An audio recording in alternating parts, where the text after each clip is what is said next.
Several sessions for local musicians, entertainment providers, managers, and other artists have been planned for the remainder of this week within the Belize district. The event started today at the House of Culture, where we spoke with Jackie Castillo of the National Institute of History and Culture, NICH, who spoke of the purpose of the event and the objectives that are hoped for. NICH is supporting an 18-month program. The program is a music and entertainment development initiative. What we're trying to establish here, we're trying to do a rapid assessment of where our music and entertainment industry is, because the whole ecosystem of the music, it involves several things. It involves promoters, managers, booking agents, artists, the media, government personnel, and business support organizations. We did a rapid assessment to kind of get an idea from everybody where we are and what are some of the things we really need to focus on. Since that was done earlier in April, we have contracted a consultant, Lloyd Stanbury. He's an entertainment lawyer, and he's also a business consultant, a music business consultant. And basically the next 4 days, we're going to be sitting down and having a conversation and looking at these roles critically and educating everyone about exactly what needs to be put together so that everything can marry each other and we can see an industry that's progressing forward. So today we have a public forum. This public session is for us to present the findings of the rapid assessment, what some of the recommendations are, and for us to dialogue about it, whether or not these are accurate, whether or not some things are left out, whether or not we need to put in certain things. And after that, we'll be looking at research, what other people who are involved in the industry has found, and what is the role of the government. That public forum is open to everyone today. On Wednesday, Thursday, and Friday, the sessions are going to be at the Black Orchid. We invited specific people in the music industry that play a role, and we wanted those specific people to sit at the table and let us have a discussion. Those include Belizean artists, include promoters, specific promoters, and we have Flavors Entertainment, we have Blackberry, we have some people coming from Kayo, we have artists from PG, we have artists from Dangriga, and we also have their managers coming in as well.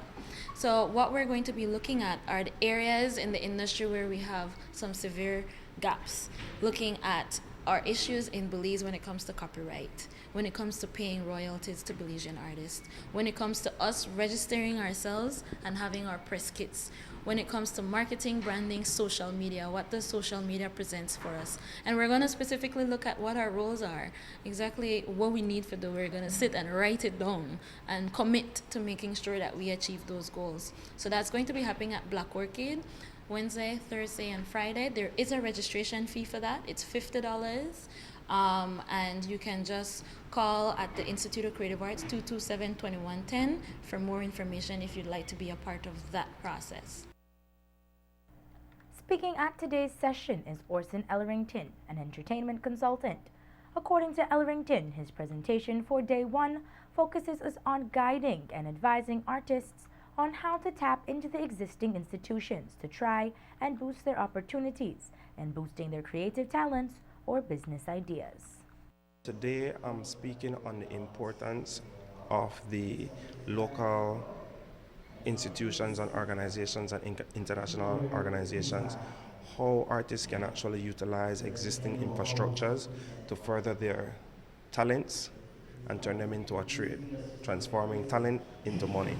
That is basically how you can use existing infrastructures to do such. Because we're focusing today on the music and entertainment industry, but it's basically for all stakeholders, and so that's why I think today they've invited a wide variety of stakeholders, because it's not only artists, there are other important stakeholders who are a part of the music industry, and that is what I think we miss a lot of times in thinking that only artists make the entertainment and music industry, but there's also radio stations, there are artist managers, there are makeup artists, there are a plethora of different professions that actually aid in the music industry.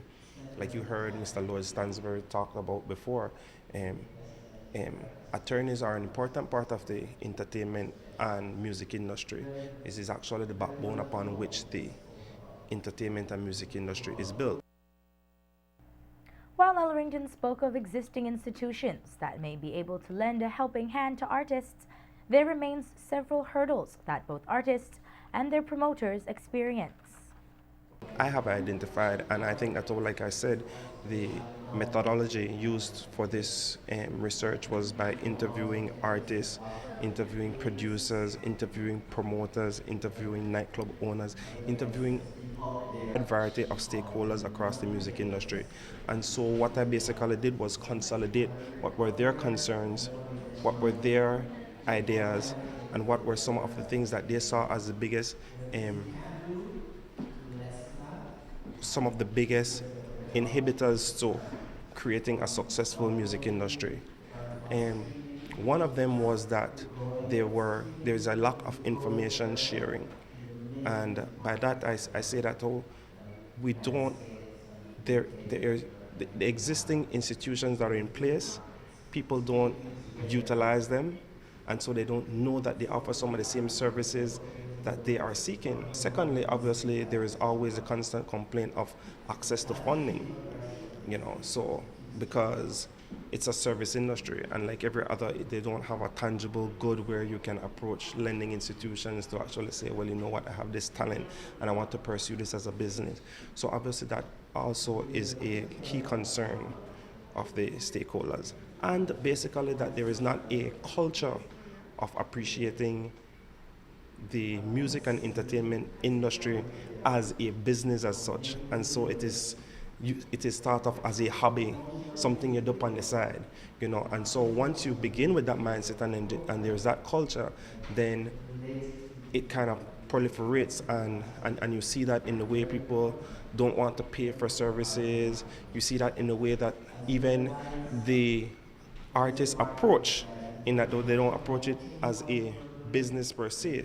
So there is that complaint from both sides, whether, like I said, when you interview the artists, you hear the artists saying that about promoters, about the nightclubs, and when you interview the nightclubs and the promoters, they say that about the artists. So, and you're able to see what is a holistic picture of what is happening, and that is what is happening, or we don't see it as a business. And that's why I think that is this symposium, this seminar, because it's an interaction seminar, is critically important. In attendance at today's seminar was local artist Blackberry, who spoke to Love News on the reasons he chose to be there today. I decided to attend the function because, firstly, I think as an artist, in a third world country, Belize, trying to get out to bigger places, to international places that have the market for musicians. I think we need to know the whole business aspect of the music business to get into it, because you can't really get into a business if you don't know the basics of it. The whole copywriting, the whole marketing, the whole everything. So I think this seminar is what that is about. I'm interested in knowing about everything when it comes to the artist, the music business, and the whole financial, the performance, everything, the whole aspect of it. Today's turnout at the seminar was weak, considering that the issues discussed and research findings presented are key for local artists who desire to boost themselves and their careers. Castillo gave her feedback on today's showing in the audience. The turnout today, it's a bit disappointing because we tried to get the word out to artists to come. Why artists are not here? I believe that as an artist myself, I know I am on the ground, and I know that people are tired. Artists are frustrated.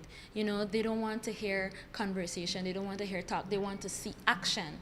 But I believe, from my perspective, what I've seen is action will not happen unless we as artists take up the role and ensure that action happen. A lot of the times we believe that talk is not necessary, but if we don't talk and if we don't force government to do certain things will not be done, plain and simple. So we're hoping that maybe over the next 2 or 3 days, the artists come out, because they themselves can benefit from the information that we're discussing here today, as well as share, as well as ensure and organize. One of the great things I have to say is I've seen a lot of managers who are on the back end and promoters, because they have recently organized the Belize Association of Promoters and Producers. So the promoters and producers are organizing themselves. Who are here to represent the artists? Where are we?